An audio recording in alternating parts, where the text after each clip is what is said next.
Since 2022, we've seen a surge of big family 4x4s.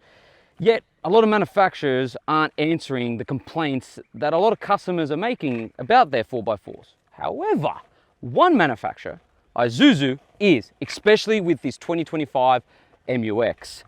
But the question arises, does this MU-X take fight to the leading contender in the market, the Ford Everest? And what have they addressed and what have they changed? Well, we're going to find that out in this review. My name's Salvatore and this is the Motor Marvel.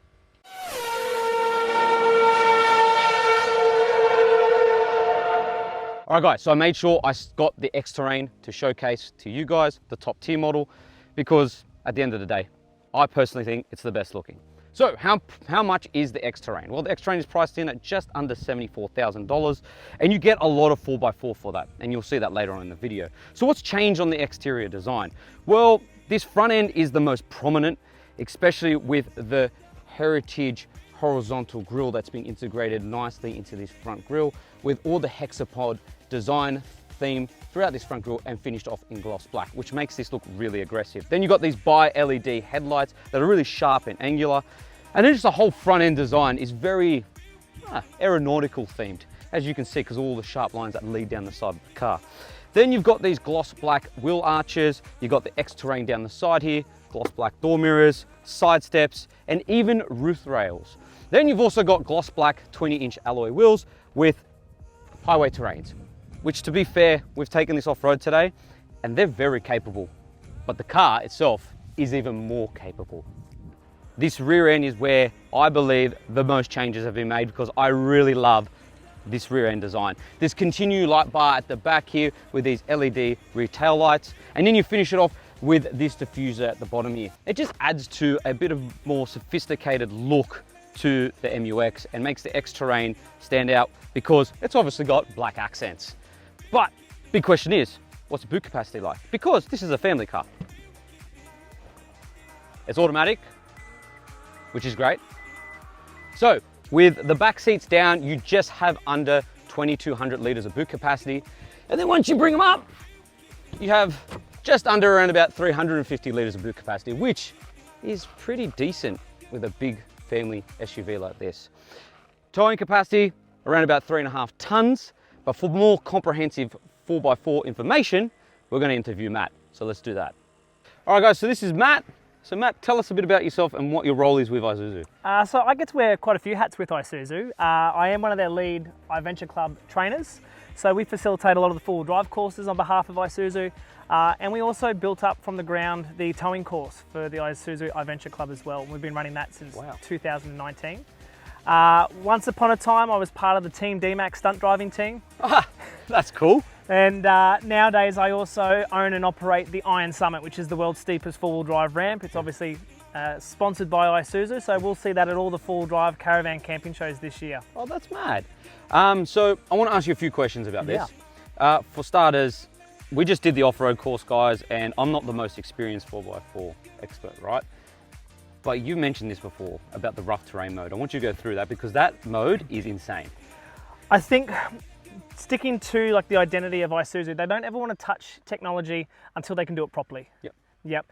And they always want to bring it back to that user level where it's super easy, super intuitive to use. So how easy is just one button? And then all of a sudden you've got just the most comprehensive, ready to go off-road traction control at a moment's notice. And it works in the real world. Yeah, it was so easy to drive up that very sketchy course we had, which I was soiling myself. If you didn't have that reaction, I'd be disappointed. We picked those tracks out going, oh, we're pushing the limits here. We're pushing the limits here. So that is amazing because guys, it is a 4x4, as you know. It's got a rear locking diff. It just is so capable and so easy to use. Yeah, we are having to change our style of driving. So, you know, the moment you have a mishap or something goes wrong four-wheel driving, your natural reaction is to sort of ease off everything. You know, get off the gas, slow the vehicle down. Now we're recoaching you, keep that smooth, steady throttle applied because you're telling the rough terrain to keep working. Yeah. Yep. And if you need more traction, just squeeze a little bit more throttle, and the systems just figure things out in a fraction of a second. Because what does it do mechanically in the car? So if we look at what's happening, we've obviously got one wheel that's struggling for grip, so it's getting not only all this wheel spin, but it's getting all the power transferred through to it via the differential. And what we're going to do is add instantly braking force to that spinning wheel. It will add resistance. And by default now, the power transfers to the other wheel on that axle. Yep. And ideally that's the one on the ground with grip, and we just find positive drive on the way out. It's just nuts. And then you also had a little hidden secret about the car, about the back seats. There's lots of little secrets. I mean, how much time have you got? Yeah, well, let's go with the one you're telling me about, the third row. Well, they wanted to design these 7-seaters and a 3-row car to be fit for adults. So they have genuinely fit a 6-foot person in the front row, Yep. set the seat up nice and comfy. There is ample room for the second row to still be 6 foot and clearance between their knees and the back seat. Yep. But the third row also fits a 6-foot tall person. How they've done that, if you look at the arrangement on the middle row seat, it's elevated and it creates this little pocket for your feet to live into, and it just buys you those few extra inches of leg space that no one else on the market touches. Wow. And ground clearance. We are virtually some of the best in segment, and we're around that 240 mil mark of clearance. And on a pretty gnarly track like this, like we were using every last little bit of clearance underneath us. So if you were in anything else, you would have been bellowing out the whole way. Yeah, that's what I was noticing, is it was just tackling that course with ease. Yep, yep. Well guys, that's Matt. Thank you, Matt. Thank you so much. No worries, mate. Thank you. We're gonna get back to it and we're gonna go check out the inside and what's been updated. So the interior, not a massive change from the previous generation, not as much change as the outside, but still, why change something if it's not broken? This interior still looks premium and it still looks really nice, especially in this X-Terrain model. You got the red stitching, you've also got red ambient lighting, and you got these beautiful red stitched leather seats, which are black, which I really do like. The piano black is a new element to the interior, which just adds a bit more flair and sophistication. The steering wheel is redesigned, really nice, leather, feels good in your hands. In terms of comfort, well, the seats are electronically adjustable. You've got dual climate controls with these toggle switches. Thank God, because modern cars now have a screen, and this actually is so much better when you're on the go. You also have heated seats for both outboard seats, 2 USB-C ports down here, a 12-volt socket, and that's it. In terms of updates for the infotainment screen, well, you have a 9-inch infotainment screen compared to the previous generation, and it's clear and it's crisp and it works so well. There are so many features on here designed for off-road enthusiasts. I love this mode here where you've got all the angles of the car, and then you've also got, well, slide across one more. Well, there it is. The tire pressure warning system. Now, that is what I'm going to come on to now, guys, is the tire pressure warning system is one of the greatest things about this car, and I love it. So, how this system works, unlike the previous generation, when you're inflating or deflating the tires, the car will tell you when to stop by signaling out on the outside with the blinkers, by blinking 3 times and beeping 3 times, which is so good. And it shows them individually, not all as a set, but individually, which I really do like. Then you've got all the angles of the car, which is really cool. And then you've got physical volume knobs and a tuner.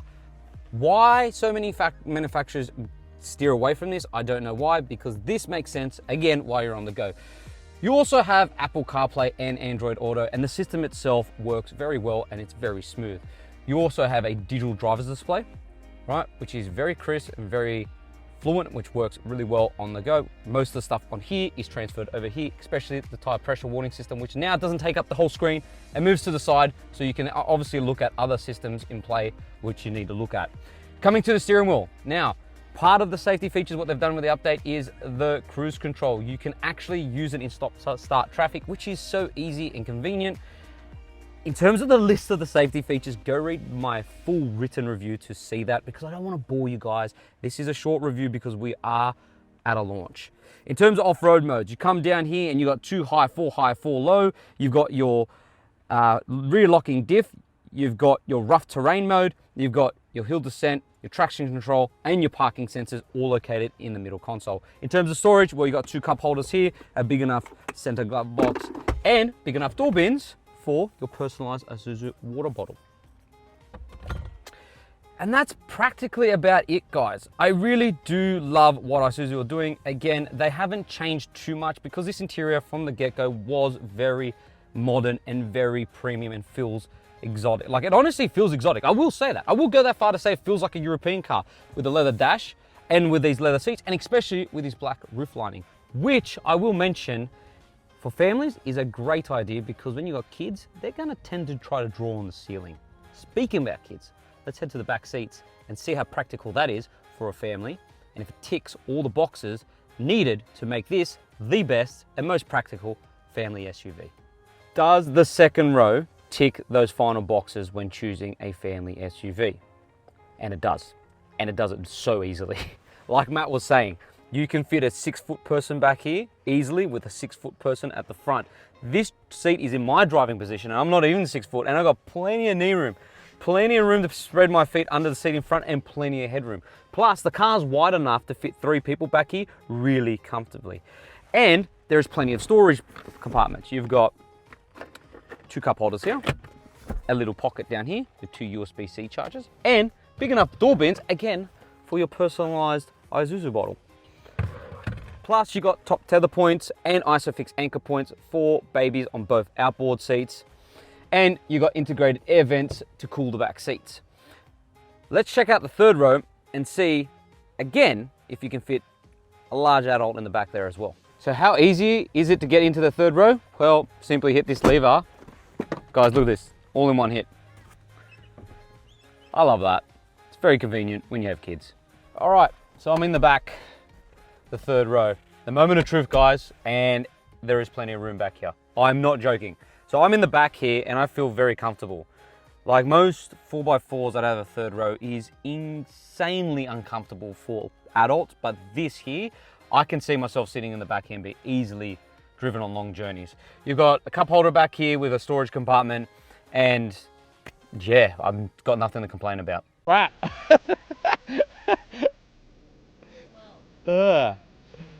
Wow. Am I going right hand?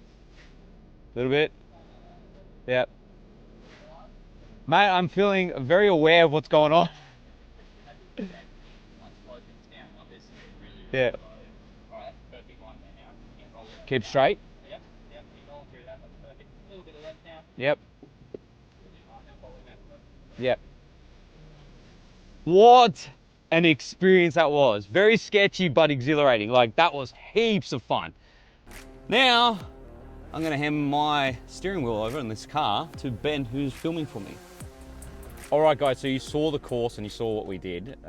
Pretty hard to talk about what the car's capable of while we're driving because it's just insane what this SUV can do. The articulation you can get out of its chassis is insane. The rough terrain mode helps out a lot, especially when you're losing traction. It just grips when needed and gets you out of the stickiest of situations. I'm not the most advanced off-roader and the car helped me out a lot, and to be fair, it did most of the work. So hat off to the car, and especially just the way it's set up, it just can tackle anything. Especially it's got highway terrains. It doesn't even have proper all-terrains on it. Can you imagine with all-terrains and a bit more chunkier tire, how much more you could get out of this car? Just very, very surprised on how it's dealing with this course, and I'm loving every minute of it.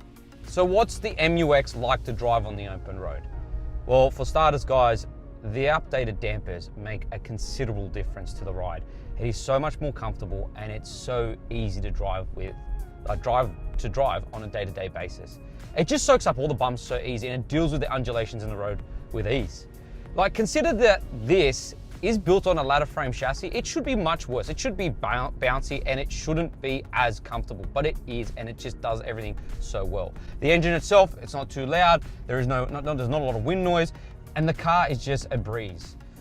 In terms of fuel economy, well, you can expect anywhere between, look, they say 8.3 litres, but I'm averaging it around about 9, and that's because of the way I drive. And you get around about, say, 800 to 850 kilometers to a tank, and the tank is 80 litres. Even on uneven surfaces that aren't proper off-roading, so just going to a campsite, the dampers work so well. Like, I'm not even bouncing around that much, and I really, really am so surprised with that. Another thing to mention, guys, are power. It's not underpowered. Even though it's the same 3-litre turbo diesel motor that the previous generation had, it has plenty of punch and plenty of ability to get you out of sticky situations. The steering's nice. There's just a lot of positives to this car. In this X-Terrain package, I honestly think this could be the top contender as the best family 4x4 out there on the market today. It just ticks a lot of boxes and it does it considerably well. I love the looks of it. I love the interior. I love the ride. And most of all, I love how easy it is to take off-road. Guys, this rough terrain mode makes someone like myself, who's not experienced as a 4x4 expert, an expert. I'm not kidding. Today was such an easy experience for me. Going into it, I was a bit nervous because I've never done proper 4x4, but this car made it easy. So if you're a beginner and you need something that's kind of going to give you a helping hand and can do the school runs and can be, you know, a family practical SUV, this is it, guys. This is what you've been looking for. I'm not just saying that because I'm a fan of the Isuzu brand. I'm saying that because this car, or this 4x4, is just such a pleasure to drive, and I love it. And I just have to say, they've nailed it. All right, so what's changed under the hood? Well, not much really, and that's not a bad thing because this engine is tried and tested and it is perfect, to be honest. It is a 3-litre, 4-cylinder turbo diesel motor that produces 140 kilowatts and 450 newton meters of torque. It sends all that power through a 6-speed automatic transmission and obviously 4x4. Now, what do I think? Well, what's my final verdict, most importantly? What I believe and what I love that Isuzu is doing is they're listening to their customers. They've changed the car to suit their customer feedback. And I respect that because this car, or this 4x4 for that matter, one, looks aggressive and sophisticated and is so capable off-road, especially for someone like myself who's never done a proper off-road course. I look like a veteran. It's amazing what this car, sorry again, 4x4, is so capable of. And that brings me on to this. Ford, you better watch out because I think the new MU-X might take the charge and be the top contender in the family-friendly 4x4 category. Well done, Isuzu.